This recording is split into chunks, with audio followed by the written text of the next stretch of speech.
England versus Scotland, Calcutta Cup. This one is going to be absolutely awesome. I cannot wait for this one. Calcutta Cup is always a big fixture for England and Scotland. There's a lot of pride that goes into this game. But in this video, we're going to be doing a bit of a preview for the game, going over some of the selections, doing a combined XV, and just going over some of the stats from previous games and just seeing what kind of styles we think both teams might play as well. But before we do get into it, guys, if you do enjoy the content, please don't forget to like and subscribe to help the channel grow. We're nearly at 1,000 subscribers. It's been growing so quickly, and I'm so grateful for all the support. So if you do enjoy the content, please don't forget to do that, guys. Let's get right into it. So from the last 5 times these teams have played each other, Scotland have actually won 4 out of the last 5, but England won their last encounter, but only by 1 point, and they're currently in much better form. So I will say going into this game, England is definitely the team with more form, probably on the up right now. Scotland has to try bounce back after a very disappointing loss to Italy last week. So over the last 5 games, Scotland have only won 2 out of the last 5.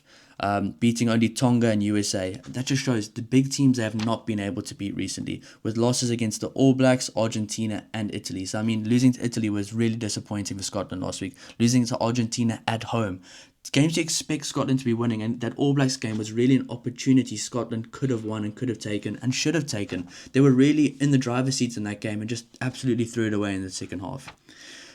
England have won all of their last 5 games and are definitely the team to beat going into this right now. Let's be real about that. England have won, I think it was like 12 games now in a row. They're going to try and make it 13. England are finding their form, they're finding their structure, they understand how they like to play, they understand their team selections, where Scotland have been quite consistent with their team selections, but just haven't really been gelling together. I don't know, based on their team selections, based on how many British and Irish Lions they are, based on how good Glasgow's been, I think Scotland's been a bit disappointing recently, to be honest. I think as a not as a Scotland fan, as a neutral, I think Scottish fans must be very disappointing in what they're seeing right now with the team. But getting right into the selections for the game, both teams have chosen a very strong team. England have gone for Ellis Genge, Luke Cowan-Dickie, Joe Hayes, Maury Itoje, Ollie Chesham, Guy Pepper, Sam Underhill, Ben Earl. Now in the backline they've gone for Alex Mitchell, George Ford, Henry Arundel, Fraser Dingwall, Tommy Freeman, Tom Roebuck and Freddie Stewart. On the bench, they've gone for Jamie George, Bevan Rodd, Trevor Davison, Alex Coles, Tom Curry, Henry Pollock, Ben Spencer and Finn Smith. So there was a few changes to the team, not that many at all. Really, they've kind of kept it very consistent. I mean, the team looks very strong, very similar to the team that won last week and very similar to the team that's been dominating recently. Luke Cowan-Dickie comes into the starting lineup. Jamie George moves to the bench. Finn Smith comes onto the bench as well. Alex Coles moves onto the bench and Maury Itoje comes into the starting lineup. Now, I think some of these decisions are very tactical. I mean, I think Alex Coles, we kind of knew he was going to move to the bench once Maury Itoje was back fully healthy or just back to full match fitness after what happened to him over the last few weeks. Starting Luke Cowan-Dickie is a very interesting one. I think he's been very good recently. For Jamie George, this is why they actually put him on the bench, because they know Maury Itoje's coming off. And Jamie George led the team very well last week against Wales. He was really good. He was asking some very good questions to the ref, and I think his leadership's gotten a lot better as a direct captain. Obviously, his leadership within the team is unquestionable. He's a very good leader in this team. The guys listen to him. He has a lot of respect in the team. But when it comes to the ref communication, he's become really good at that. And I think he will be the captain when he comes onto the field. And that's why I think he's on the bench, because Maury Itoje will probably come off. Now, Finn Smith coming in for Marcus Smith is a very interesting one. It might be a testament to how they might be playing this game. They might be playing with a different style. They might just trying to find something else with a player on the bench like Finn Smith compared to a Marcus Smith that can be a game changer, that can run from anywhere, that's more attack-minded. I think this is honestly a bit of an experiment between Finn Smith and Marcus Smith. I'm not too sure this is like a straight selection based on form versus form, because I think Marcus Smith's really good off the bench, had been really good over the last few fixtures for England. So that's an interesting one, but I think this England team they've chosen is very well balanced. I mean, just looking at the forward pack, they're going to try get some dominance there, and I think the forward pack is going to be a really good battle this weekend. Now, moving to Scotland's side that they've chosen for the weekend, which has just come out. They've gone for Nathan Macbeth at number 1, George Turner number 2, Xander Fagerson number 3, Gregor Brown number 4, Scott Cummings number 5, Jamie Ritchie number 6 comes into the team, number 7 Rory Dodge and vice captain, number 8 Jack Dempsey, number 9 Ben White, number 10 Finn Russell, number 11 Jamie Dobie gets another start, number 12 Sione Tuipulotu and captain, number 13 Hugh Jones, number 14 Kyle Steyn, number 15 Tom Jordan. Number 16, Dave Cherry. Number 17, Piers Skuman. Number 18, Elliot Miller-Mills. Number 19, Max Williamson. Number 20, Matt Fagerson. Number 21, George Horn. Number 22, Adam Hastings. And number 23, Darcy Graham. A lot of shifts going on in that team. A lot of changes. Some good changes. Some I expected. I did a previous video saying what I was predicting the team would be for the Scotland game. It's not too far off. I didn't expect some of these changes to be made, but some of them were quite necessary based on how some of the players played last week. Obviously, George Turner coming in. I think Ewan Ashwin was really poor last week. I hope he can bounce back from this. I was actually hoping they could play him again just so he could try bounce back from it. Tom Jordan gets a start at 15 again. Blair Kinghorn not in the team, which is very interesting. I'm not too sure what's going on there. If any Scotland fans do know, is it injury? Is it form? Is it clashing with the coach? If any Scotland fans do know, please let me know in the comments down below. Just looking at the forwards again, Nathan Macbeth comes into number 1. Piers Skuman moves to the bench, which it might be a way of ending the game quite strong. It might be. I mean, Scotland haven't gone for a 6-2 split. They've gone for a 5-3 split, which makes it a bit interesting, which means Scotland aren't really going to try sway away from their normal game. They're going to try play their game. They're not going to try counter to what England's doing. They're going to play their game at their pace and hope England can hang in there with them, which is a very bold decision based on how they've been playing recently. But, I mean, you have to be bold, and I think they will bounce back, and I think Scotland's going to play a much better game this week.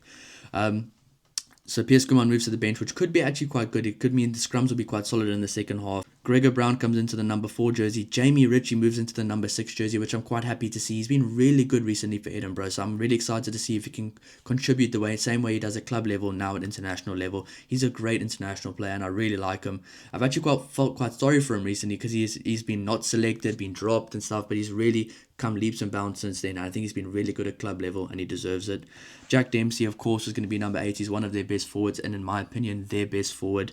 I mean, looking at the backs, no changes to the backline, which is quite interesting because I thought maybe they might be playing Duan van der Merwe going up against some really big outside backs from England, some really athletic outside backs. They're going to be tested in the air, and Jamie Dobie really struggled last week in the air, but I think this week he'll be a lot better. Of course, these players are going to bounce back. They all have off days, and I mean, that was just not a really good game last week for Scotland. I think the whole team didn't pitch up. Some guys did here and there. The conditions did not help them, and I think this is going to be a very different game, a lot different, and I think giving some players more opportunities is key for the Scotland team. I mean, some fans for Scotland have been asking for a long time, change some of the selections, get some new guys in, or if that doesn't work, change the coach. So this could be just a sign of the pressure that's on Gregor Townsend right now, and it just shows. I mean, there's like more than 5 changes in this team, and there's a lot of changes going into a big game like England. And last week's team looked very strong. This week's team looks strong, but it looks a lot different. Obviously, George Horn, one of my favourite players in the Scotland team. I'm glad to see him on the bench. Adam Hastings, they're keeping that combination together. If the 9 and 10 combination, Finn Russell and Ben White, is just not working out, some things just aren't clicking, then you can bring on the likes of a George Horn and Adam Hastings. And you have other guys like Matt Fagerson, Piers Skuman, and all those guys. And you have a lot of Glasgow players on the bench actually that know how to play together, that can somehow pitch up and do something good together and have that cohesion. They don't need to learn how to play together. So it's very interesting there. I think Scotland's style of play is very much centered around keeping possession and relying on their structure, to be honest. So they're trying to build opportunities through phases of play, which they were unable to do against Italy. They were unable to build those phases of play or rely on their structure because they were just getting nowhere. Whereas England emphasize making the most of possession when they have it. I mean, they try to do this while trying to suffocate teams that they play against, trying to suffocate the teams they play against into making mistakes. So that is the team selections, both two very strong teams, but we will be doing a combined XV or 23 just to see who is the better team on paper between the two, who has more players on my combined 23, but we'll do that at the end. But yeah, I think Scotland's style of play is very much centered around keeping possession and relying on their structure to build opportunities through like more phases of play, which they were unable to do against Italy. They're going to try get that right against England, but England emphasize making the most of possession when they have it, while trying to suffocate teams into making mistakes near their own red zone. So what this basically means is that Scotland tries to play a lot of phases to try to break down the defense they're playing against, whereas England is a completely different team. If things don't work out for them in the first few phases, they're going to kick the ball away and try to suffocate the other team into making a mistake in their own red zone. We saw that last week, kicking the ball away, then getting the charge down and eventually scoring. We saw that last week, kicking the ball away, getting a turnover, kicking for the line, mauling over for a try. That's what England tries to do. They're not trying to play too much rugby, but when they do get the opportunity to, they try to be as clinical as possible. And I think England have been a much more clinical and effective team in scoring points and even when under pressure against bigger opposition as well, because they've actually been beating much bigger opposition than what Scotland have. Now, some other things I've been saying or been seeing, Scotland's attack has been very potent against the weaker teams, but they've really struggled against the consistently good, stronger teams. I don't know what this is about, but it just seems like when they play against USA, against Tonga, the crowds there, everybody's happy. They score these amazing tries, and sometimes they do against the good teams as well in little periods. They just don't seem to do it consistently. So the thing I've noticed about Scotland is that as a team, they've not been a good problem solver. They have not been good problem solvers. When put in situations where their game plan doesn't work out, they just struggle to find a way of adapting to what's in front of them and finding a solution. It usually becomes individuals trying to figure things out and trying to make magic happen by themselves. It's almost as if the team from Scotland relies too much on their good players to try and make something happen when it's not working out for them, instead of relying in their system, in their structures, and in the team. So that's going to be very key in this game. I think if Scotland want to start beating the top 4 or 5 teams in the world, they need to be better at adapting to problems mid-game as a squad, as a team. So for me, some of the key matchups going into this game, especially now looking at the team selections, is going to be the front row. I think Scotland changing their front row is going to be a bit of might be a learning curve early on in the game. I mean, changing a front row like that's been playing together for a while will be a big change to every player there, and especially going up against a front row like England, which knows each other. They know how to play together, and putting Luke Cowan-Dickie in there doesn't really change much because he's been there a lot of times before. I think the loose trios, I think England has a very strong loose trio, a really good balance of loose trio, but that's also why I'm excited to see Jamie Ritchie back. I think he's really good. I obviously think Matt Fagerson is a phenomenal player. I just think the balance of the Scotland loose trio right now just improves having these guys here. I mean, Jamie Ritchie, Rory Dodge and Jack Dempsey up against Guy Pepper, Ben Earl and Sam Underhill. That is going to be absolute fireworks, and I cannot wait for it. Now, I think the centre battle is going to be quite interesting. Obviously, England going with an unchanged centre pair. Same for Scotland. Sione Tuipulotu versus Hugh Jones. They have much more experience at centre as a combination than Dingwall and Freeman. So I think this is going to be Dingwall and Freeman's first proper test as a combination together. And they're going to be going up against probably the best centre combination in Europe right now. One of the best in the world. It's going to be very interesting, and I think that's going to be one of the key matchups. But now, going on to my combined team. If I was to combine these two teams and choose which team I think is the best, at number 1, I'm going for Ellis Genge. At number 2, I'm going for Luke Cowan-Dickie. At number 3, I'm going for Xander Fagerson. At number 4, I'm going for Mari Itoje. At number 5, I'm going for Ollie Chisholm. Sounds like a lot of England players right now. At number 6, right now, I'm going for Guy Pepper. At number 7, I'm going for Sam Underhill. I'm going to give Scotland 1. At number 8, I am going for Jack Dempsey. Right now, just to at least give them something, because I think they're very even, Ben Earl and Jack Dempsey. They play completely different games. They have different styles. I love Ben Earl. He's one of my favourite players, but I'm going to go Jack Dempsey for now. At number 9, I'm going to go Alex Mitchell. Number 10, right now on form, I'm going George Ford. Based on last week's game, I'm going George Ford. Based on beating the All Blacks the way they did, beating Argentina the way they did, beating the Wallabies the way they did, I'm going George Ford right now. Number 11, I am going to go for Henry Arundel. Number 12, Sione Tuipulotu. Number 13, Hugh Jones. That's a bit of a tight one, but I think I'm going to go 13, Hugh Jones. If Tommy Freeman was number 14, I would have chosen him there. At number 14, I'm going for Kyle Steyn. And number 15, I'm going for Freddie Stewart. So, as you can see in the starting lineup, I've got a lot more England players. And I think if Scotland kept the same team they did last week, the exact same team, there would have been a lot more 50-50 calls, a lot more balance of power. But I think right now England just looks the much better team on paper, just on form, just in how players are playing, and I just think they're clicking together as well. So I think that's going to be a worrying sign, but obviously the team on paper for these rivalries don't matter at all. It just never matters. It's never mattered. Scotland can destroy England this weekend if they pitch up and England don't, so anything can happen. On the bench at number 16, I've gone for Jamie George. At number 17, I've gone for Piers Skuman. Number 18, I've gone for Trevor Davison. Number 19, Alex Coles. Number 20, Tom Curry. Number 21, as a 6-2 split, I'm going to go Matt Fagerson over Henry Pollock, just for this weekend.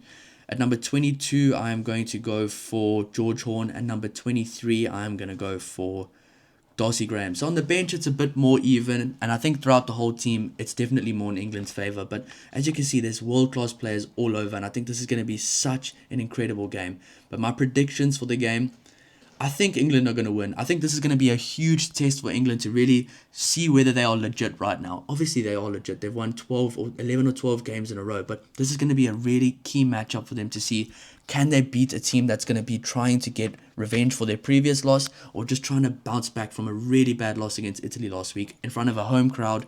A lot of pressure on them. I think Scotland really have nothing to lose, but also everything to lose, if it makes sense. It's a bit of a weird situation for Scotland right now. If they lose this game, I think all Scotland fans are going to be very upset, and I think the coach might be done. They might have to look for a new coach. But if they win this game, it's probably the same. It's probably the same. And I think if England win this game, then they are a legit team. They are absolutely, probably one of the top 3 teams in the world right now, if not top 2, but I think top 3 if they win this game. If they don't, they have to just realize that there's teams that might just be better than them right now. So it's a weird balance between this game. There's a lot of storylines going into it, and I think my prediction is England. I'm not saying by how much. I think it's going to be a close game. And these derby games, I mean, we saw the other day with some of the South African club derbies. The Lions beat the Sharks. The Lions almost beat the Stormers. The Stormers beat the Sharks beat the Stormers twice. These derby games, you can just throw everything you know about these teams out the window. Whoever pitches up on the day, whoever plays better, whoever takes the opportunities, and whoever wants it more is going to win. But guys, I hope you enjoyed that video. My first time doing a bit of a proper in-depth preview like this. I hope you guys enjoyed it. This might be the style going forward. I'll just try to polish it a bit more in the future. But thanks so much for watching, guys, and I'll see you in the next one. Cheers.